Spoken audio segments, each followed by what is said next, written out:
What if a single, hidden thread runs from the first breath of God in the garden to the last trumpet in John's vision?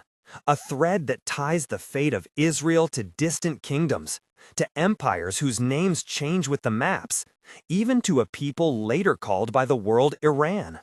This is the story the scriptures tell, not a tale of nations as mere rivals, but a sovereign weave in which God shapes history to bring blessing to a broken world. Listen, and you will see how a sovereign promise moves through flood and exile, through an empty tomb and a burning upper room, until the final city of God stands radiant. If you want to follow the whole arc, to see how ancient prophecies touch our present, and why the destiny of nations matters for your life, stay until the end, subscribe for more teaching, and leave a like so others can find this explanation. Now hear the story as it unfolds from the beginning. In the beginning, God created light and set the sky above the waters. He formed a garden, and there he placed a man and a woman made in his image, breathing into them life and calling them into fellowship. The world was good in its order. Trees bearing fruit, rivers that fed the earth, animals that walked without fear. Yet the place that was meant for communion became a place of sorrow when the first pair reached for what was forbidden. Their choice broke the harmony between creator and creation. Sin entered as a contagion that spread like a slow, unseen winter over the hearts of men and women. Even in that first fracture, God spoke a promise that would run beneath the surface of history. The seed of the woman, though bruised, would ultimately bruise the head of the serpent. That word, a proto-evangelium, is the seedbed of every later prophecy. What appears to be a family story becomes a promise to the nations. God will act, and from the line of one family, a remedy will come. As wickedness grew, so did God's sorrow, and he spared one righteous household by calling Noah to build a vessel of salvation. The ark creaked on the floodwaters. Inside, the smell of damp wood, the lowing of animals, the quiet prayers of a man who trusted God. Rain fell for days, and the heavens and earth were altered. When the waters receded and a new sky arced over the world, God set a sign in the clouds, a covenant not only with Noah, but with creation. Life would continue, and God would keep his promise to the world. Even judgment, it was clear, was not the end of God's purpose. It was a decisive turn toward preservation and renewal. Centuries passed, and the promise found a clearer shape in one man named Abram. He left his father's house at God's summons and walked toward an unknown land, guided by a voice that promised descendants like the stars and a land that would belong to his seed. In the quiet of tents and under the wide sky, Abram was told that through his offspring, all nations would be blessed. The promise that began in the garden now took on a covenantal form. God would make a people through whom blessing would come to the world. That promise was tested and preserved through trials. Isaac and Jacob followed. Jacob's name was changed to Israel, and his sons became tribes that grew into a nation. Joseph, sold into captivity by jealous brothers, tasted the bitterness of bondage, and yet rose to power in Egypt, where God used him to preserve his family in a time of famine. In the stench of prison and the splendor of Pharaoh's house, providence moved so that a family once scattered would survive and multiply. Time and mercy brought both deliverance and law. When Israel groaned beneath the hard hand of Egyptian slavery, God raised Moses. By a riverbank, a bush burned, but was not consumed, and there God's voice called a stuttering man into the vocation of deliverer. The first Passover night held the scent of roasted lamb and the cry of hurried feet. Blood-marked lintels became the sign of passing from death to life. Through the sea's parted walls, a dry pathway opened, and a people walked out toward covenant. On Sinai, amid thunder and smoke, the Lord gave a law, not to trap them, but to shape a nation that would reflect his holiness. The tabernacle rose as a tent of meeting, where God's presence might dwell in the midst of messy human life. Israel's story moved from desert encampment to settled fields and fortified cities. Joshua led the people into the promised land with trumpet blasts and the walls of strongholds falling. But the cycle that followed, the judges' periods of faithfulness and rebellion, showed how quickly covenantal fidelity could fray. The cry for a king arose, and God gave them Saul, then David, a shepherd boy who became king and whose heart, for all its failures, was turned toward the Lord. David's songs linger in the ear, a man whose hand had known both slingshot and sword, whose tears and exultations shaped the spiritual memory of Israel. God made a promise to David. From his line would come an enduring throne. Under Solomon, the temple rose, fragrant with incense and weighty with gold, a place where the people hoped God's presence would secure their future. Yet kingship proved a perilous thing. Wisdom and splendor sat beside pride and idolatry. The united kingdom fractured into north and south. Prophets rose like voices in the wilderness, Isaiah, Jeremiah, Ezekiel among them, naming sin with sharpened words and warning of a judgment that would come if the people did not return to covenant fidelity. That judgment came in the form of exile. The Babylonians from beyond the Euphrates took Jerusalem. The temple stones were cast down, and the city's streets echoed with the lament of those whose world had been torn. In foreign dust, prophets like Ezekiel saw visions of holiness and hope. Jeremiah penned laments that still catch the throat, yet in the midst of weeping, he held a promise of return. Exile was, in the economy of God, both punishment and purification, a strange and painful means by which the stubbornness of his people would be broken so they might learn to depend on him alone. Here, the thread that links Israel to distant realms tightens. From the east arose another power, Persia. In the decrees of one Persian king, God worked through human instruments. A king named Cyrus would be spoken of by prophecy as an anointed instrument, a ruler raised to loosen the bonds of the exiled and to permit the rebuilding of the house in Jerusalem. He did not bow before Israel's God by conviction alone. Yet in his actions, the Lord's purposes advanced. The exiles returned to lay foundations again. Stones were set, altars smoked, and the temple's frame rose anew, a fragile renewal under the shadow of foreign thrones. The nation that had once been broken by exile found, through the movement of empires, a way back to its place. Daniel stands amid these scenes as one who watches empires rise like waves.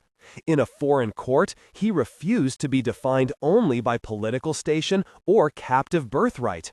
He sought God and received visions that read the handwriting on the wall, logos of beasts and horns that foreshadowed the shifting patterns of power. In those visions, the Medes and Persians appear, powerful and immediate. They are given their place in God's timetable, instruments and actors in a drama whose author is the Lord of hosts. The point is grave and gentle at once. Sovereign events of nations are not random. Even the pride of kings answers, in the end, to the counsel of God. 400 years of relative prophetic silence followed as the old voices ceased and expectations settled like a hush across the land. Then a cry in Bethlehem pierced that hush. A child born of Mary, wrapped and lying in a manger, announced by angels as good news of great joy. The Word that had spoken worlds now became flesh and dwelt among us. His ministry read the Scriptures as the fulfillment of the promises. Healing for the sick, confrontation for the proud, table fellowship for the outcast. His face turned toward Jerusalem with intensity. He spoke of a kingdom not of this world, yet powerful to transfigure it. The cross is the story's turning point.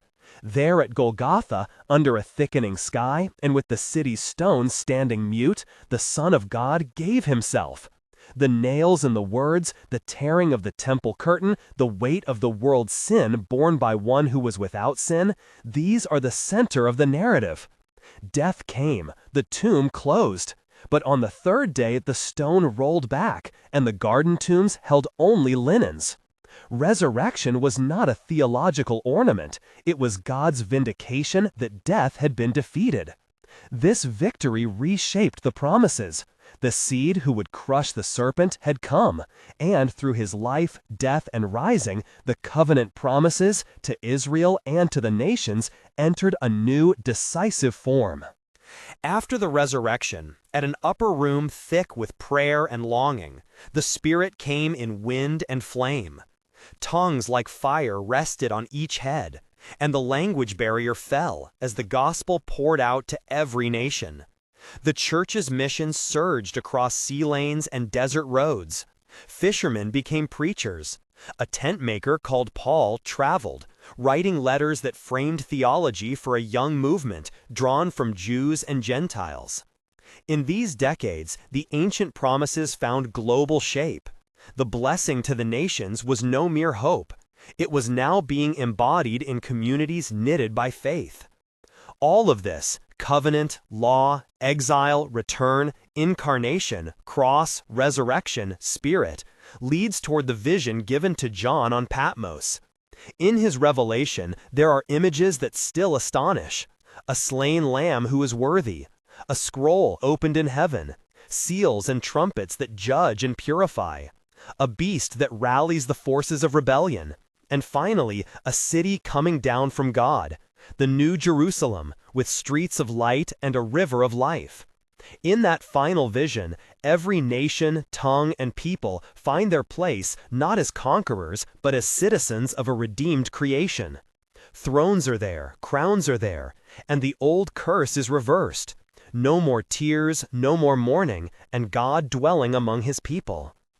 Where then does the secret prophecy about Israel and Iran, the thread that the world ignored, fit into this sweep? It is not a prediction of political supremacy or an endorsement of any earthly power. The secret is this: God's promises to Israel are not narrow ethno-national guarantees, but the hinge upon which the blessing of the nations turns. Empires such as Persia were never outside God's knowledge. They were woven into the redemptive design.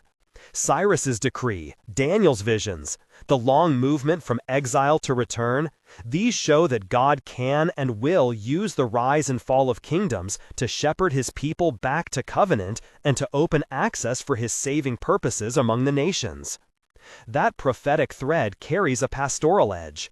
When modern headlines speak of Israel and the land once dominated by Persia, the country the world now calls Iran, it is easy to read geopolitics as the final word. The Bible invites a different posture: watchful humility, prayerful discernment, and a recognition that God's purposes are greater than short-term factional victories. The Scriptures warn against assuming that national power equals divine favor. They call instead for faithfulness to covenant, for repentance where pride reigns, and for trust in the God who judges and who heals. Consider, briefly, 3 lessons the ancient prophecies offer for those who watch history anxiously. First, God's word endures beyond the life of any empire. The names of kings change, the voice of prophecy persists. Israel's story, scarred and interrupted by exile and conquest, still moves forward because it is anchored in a promise that transcends borders. Second, God can use unlikely instruments. Cyrus, a foreign prince, becomes an agent of restoration. Empires that do not acknowledge the God of Israel still move under his hand. Third, the final hope is not national vindication, but the gathering of all nations into the worship of the Lamb. The dream cast at Abraham's tent, that through one family all the families of the earth would be blessed, reaches its fullest expression when sons and daughters from every tongue stand before the throne. This is a pastoral summons as much as a historical claim. If you are watching events unfold and your heart is heavy, remember that the story of Scripture does not leave you in despair. It names sin and judges it, yet it always turns toward mercy. The cross is the center. If your life is weighed by guilt, the narrative points you to the one who bore that burden and rose to give new life. If national conflict worries you, take the prophet's counsel to pray, to act justly, and to hold fast to truth. The scriptures do not offer naive optimism, but they do offer a hope that outlives empires. Along the way, individuals in the story teach us how to live under God's purposes. Abraham walked by faith when the promise felt impossible. Joseph forgave when bitterness would have been easy. Daniel kept prayer in a foreign court. Mary said yes to a strange and costly vocation. Peter and Paul risked their lives to see the gospel go forth. Their inner struggles, fear, doubt, longing, make the grand narrative human. They remind us that the sweep of history is made of ordinary people who choose obedience. So, when you hear talk of prophecies connecting Israel with lands once ruled by Persia, remember the deeper scriptural pattern. Nations are players, but the chief actor is God. Where fear tempts you to harden your heart, let the cross soften it. Where pride tempts you to claim certainty, let the prophets teach you humility. Where despair tempts you to withdraw, let the resurrection draw you into active hope. In the end, the promise that began in a garden points to a restored city whose gates are open to all who come by grace. The river in John's vision flows from the throne. On its banks stand trees whose leaves are for the healing of the nations. That image is the consummation of every promise made in broken tents and foreign courts, in exile laments and temple prayers. The secret prophecy, then, is not a code for predicting which nation will triumph next. It is the stubborn assurance that God will bring blessing from bondage, that he will use even rival empires to fulfill his plan, and that he will gather the scattered into a new, healed humanity. If this history stirs questions in you about your own place in God's story, about how to pray for nations, about the meaning of promises made long ago, hear this gentle but urgent pastoral word. The first step is to stand under the cross. Repent where you must. Receive the forgiveness offered by the risen Christ. Join the people of God in living as a foretaste of the new creation, worshiping, serving the stranger, and giving hope where despair sits.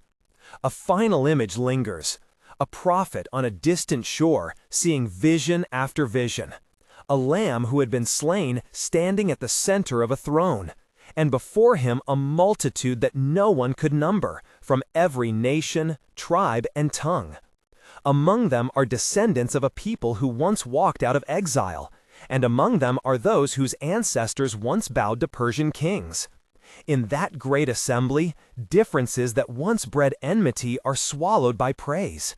The secret prophecy that the world ignored becomes at last the plainest thing of all. God's mercy will accomplish his purposes, and his plan will bring a blessed people out of the brokenness of nations.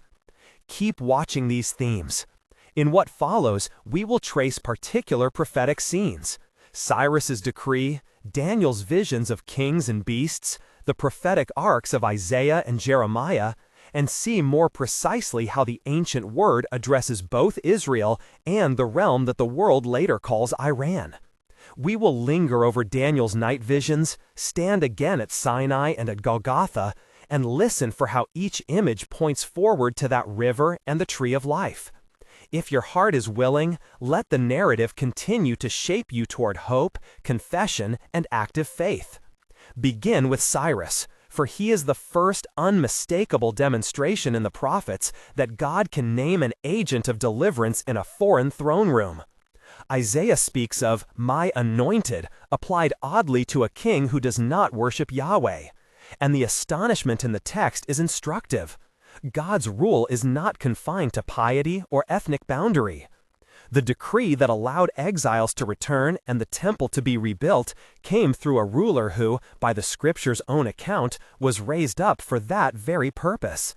That fact unsettles any neat equation between national identity and divine favor.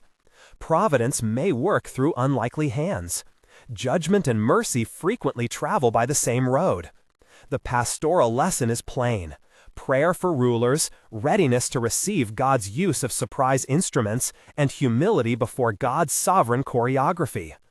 From Cyrus, we move deeper into visions that attempt to make sense of the great beasts of history. Daniel's night visions press the imagination where history presses the heart. He sees beasts rising from the sea, terrible, composite creatures that devour and trample. symbols that name the raw character of imperial power, violent, changeable, yet temporally bounded. Opposite these beasts stands the court of the Ancient of Days, whose judgment is deliberate and whose dominion outlasts the fury of empires. Then comes the figure like a son of man, brought before that throne, given an everlasting kingdom. Daniel's drama is not a play of mere prediction. It is a theological grammar for reading power. Empires will roar and fall. God's justice will unmask their pretensions, and God's end will not be empire by sword, but the gathering of a people under one reign. Consider the care Daniel takes with detail: the horns that speak, the garments white as snow, the books opened at the decisive hour. Those are not mere curiosities, they are pastoral touchstones. They tell the frightened captive how to hold faith under foreign courts. Remember that even the most fearsome power is named and limited in God's sight. Remember that God keeps accounts and will settle accounts. Remember that a suffering figure, one who shares human standing before God, will realize a kingdom that is both contestable now and consummate later. For one who watches dynasties rise where once a temple stood, such images shape prayer: petition for justice, courage to witness, and patience to await the final writing. Isaiah and Jeremiah offer complementary angles to the same movement. Isaiah's prophetic artistry moves between sovereign command and intimate consolation. The voice that thunders against arrogance is the same voice that foretells a suffering servant who bears wounds for the transgressions of many. The promise of a remnant, a shoot from David, a light to the nations, these motifs teach that restoration will not be merely national restoration as glory of a state, but a deeper healing that renews persons and nations alike. Jeremiah, by contrast, often dwells in the guttural terrain of lament and covenant failure. His book reminds us that exile is not merely a political misfortune, but a moral and spiritual fracture. A people cut off because they broke the bonds that held them to God. Yet even Jeremiah pushes beyond despair. The promise of a new covenant, a heart rewritten by God's own law, anticipates the inward transformation that makes the outward restoration meaningful. Put Sinai and Golgotha into the same frame and the paradox tightens. Sinai is the mountain of covenant law, thunder, smoke, statutes that define holiness and community. Golgotha is the hill of paradoxical fulfillment. Here is God-forbidden hands, a broken body bearing transgression. The law that once pointed to failure finds in the crucified one both accusation and cure. The cross does not abolish God's standards, it exposes humanity's need and offers the way of mercy that reconstitutes the covenant people. In that convergence, the prophetic and the apocalyptic meet. Sinai sets the question, who is obedient? And Golgotha answers, God becomes the means of obedience and reconciliation on behalf of the very ones the law condemns.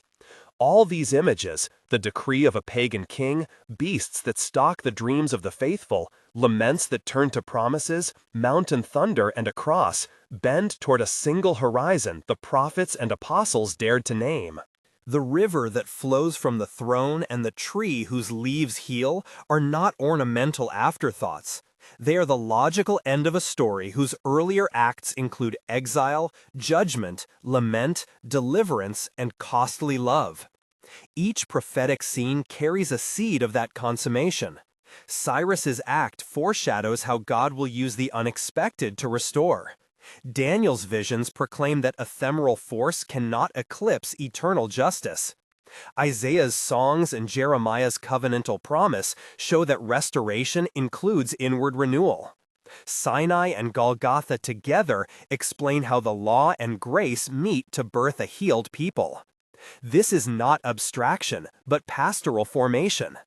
If you are wearied by the spectacle of nations and the cruelty of regimes, let these texts reteach you how to pray and wait. Pray for rulers without idolatry. Resist the temptation to pin your hope to any flag. Act justly where you are placed, and live as a foretaste of that riverbank life. Carry the memory of the cross where it softens your hardness. Carry the memory of the prophets where they call you back to covenant faithfulness.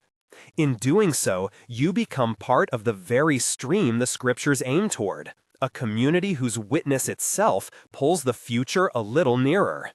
We will now look more closely at Daniel's night visions, the beasts, the little horn, and the courtroom of heaven, and then read them against Isaiah's servant songs and Jeremiah's promise of a new heart, so that the prophetic fabric becomes not only doctrine, but a way of life for those who wait and work for God's coming reign. Daniel's night visions begin in darkness and end with a courtroom and a promise. The first images strike as if they were drawn from the raw theater of imperial violence. Beasts that rise from the sea, each more monstrous than the last, devouring and trampling the world underfoot. The imagery is deliberately hyperbolic. It names not merely kings, but the character of empire, rapacity, speed, ferocity, and finally, a cruelty that speaks and blasphemes. The little horn that springs up among the 10 is not simply another king. He is the voice of imperial defiance itself, mouthing pride against the Most High, persecuting the holy ones, and changing times and laws. Read on the plain surface, these scenes diagnose political terror. Read apocalyptically, they refuse to surrender ultimate judgment to the realm of force. The beasts operate for a season, and their day will be measured. Into that measured season, the courtroom of heaven intrudes. The Ancient of Days takes his seat. White garments and fire announce sovereign holiness. Thrones are set, the books are opened, and a legal reckoning unfolds that no earthly tribunal can emulate. Judgment is not mere retaliation, but the restoration of right order. The violence of the beasts is weighed and found wanting. Finally, one like a son of man arrives and is given dominion, an authority that is both vindication and vocation. Daniel places the courtroom between the beastly reigns and the gift of rule to the holy community. The last word belongs not to empire, but to the one whose dominion is righteous and eternal. When we read these scenes against Isaiah's servant songs, an intriguing reciprocity emerges. Isaiah's servant is familiar with suffering. He bears wounds, is despised, suffers in silence, and through that bearing achieves vindication that is not merely personal, but redemptive for many. Daniel's son of man and Isaiah's servant share a paradox. Power that looks weakest, suffering, submission, is the very form by which God realizes rule. In Daniel, the Son of Man receives an everlasting kingdom from the Ancient of Days. In Isaiah, the servant's suffering issues in righteousness and light to the nations. Together, they teach that God's rule is enacted through both courtroom verdicts and vicarious suffering, a condemnation of false strength and a revelation of salvific strength. Jeremiah's promise of a new heart supplies the ethic that makes these visions formative. Judgment and vindication are not ends in themselves. They aim toward a renewed people whose inner law is written by God. The courtroom pronounces the righting of cosmic wrongs, and the servant bears the guilt that unlooses a people to obey from the heart. Jeremiah insists that the restoration of land and polity will mean little without inward fidelity. Circumcised hearts receive the law as life, not as a catalog of obligations. The prophetic canvas thus closes into pastoral contours. God will both judge and heal, and the healings change desires and loyalties. This triad, Daniel's apocalyptic courtroom, Isaiah's suffering vindicator, Jeremiah's inward covenant, gives the church a theology of endurance. Practically, it shapes how communities under pressure pray and remain faithful. First, they learn to measure power rightly. The beast's terror does not neutralize moral discernment, rather the images sharpen it. The faithful are called to identify the beastly features wherever they appear.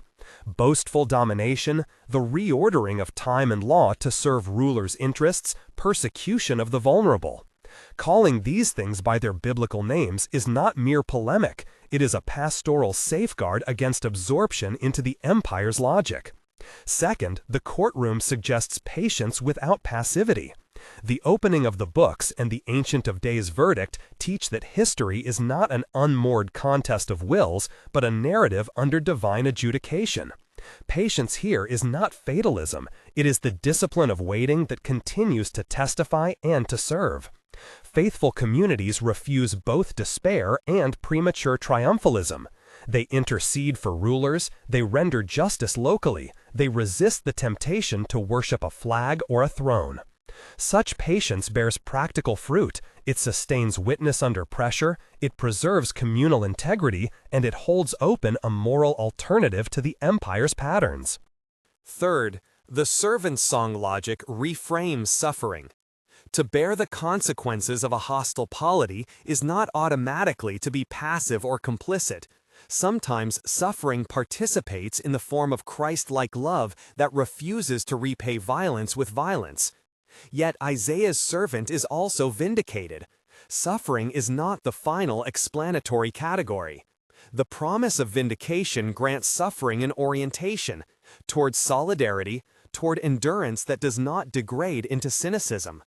This yields a posture of courageous non-retaliation that nonetheless works for justice, feeding the hungry, sheltering the displaced, preserving liturgies and stories that keep memory and hope alive. Fourth, Jeremiah's new covenant names the formation necessary for a community to live under the coming reign. Internal transformation is the prerequisite for external restoration that is not merely hegemonic.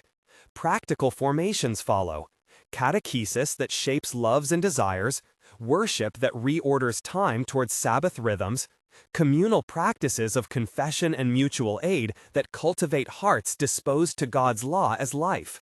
The new heart is not private pietism. It is the soil in which public fidelity grows. A people renewed inwardly becomes an instrument of social repair, resisting both the violence of the beasts and the seductions of unreflective accommodation. These theological moves have concrete pastoral consequences for how the faithful navigate exile and empire. Worship becomes a rehearsal of the courtroom's verdict and the servant's vindication. Hymns of lament include petitions for justice. Prayers name empires honestly and ask for the courage to witness without succumbing to hatred. Piety becomes public. Sabbath-keeping, almsgiving, and hospitality to strangers are not optional pious acts, but signs of a polity shaped by a different king. The community's refusal to conform, to idolize security, wealth, or political power, becomes testimony that the Son of Man's dominion is not a future abstraction, but a present claim upon life. There is, moreover, a pastoral realism in Daniel that protects the church from despair. The beasts are not metaphors that evaporate. They are real instruments of suffering. Daniel does not sentimentalize the cost of faith. Yet he refuses the finality of imperial terror. The courtroom pronouncement and the Son of Man's reception of dominion together guarantee that histories of cruelty are not the last stories. This guarantee is not a promise of easy victory for particular nations or parties. It is a cosmic assurance that vindicates the suffering of the saints and charges the faithful to live accordingly. Finally, the intertwining of law and grace, Sinai and Golgotha rehearsed in the prophetic corpus, keeps the church from two errors: legalistic triumphalism and an escapist quietism. Sinai's requirement and Golgotha's mercy meet to form a people who obey out of love, who resist injustice with relentless compassion, and who hold hope with both hands, active service and patient trust. Thus the prophetic fabric becomes a way of life, a calendar of lament and praise, an ethic of resistance and tenderness, a pedagogy of waiting that disciplines the heart for final vindication. To sit with Daniel, then, is to learn two spiritual arts at once: the art of seeing empire aright, and the art of living while it yet stands. The visions demand both eyes that discern and hands that work. They invite the faithful to inhabit a counter-history that holds the beasts accountable, bears the marks of the servant, and opens the heart to the new covenant, so that, even in exile, the community lives as a foretaste of the river and the healing tree, already visible to those who watch and wait, and not yet exhausted in their fruits. We turn now to the particulars of Daniel's images themselves, the succession of beasts, and what each might have meant to eyes that knew Babylon's roar, the little horn's blasphemous machinations, and the temptation it poses to the faithful, and the courtroom's choreography, with its symbols of judgment and its gift of everlasting dominion to the holy community. In attending to the particulars, we learn how to name the beasts of our own time, and how to root our hope in the court that ultimately decides all claims.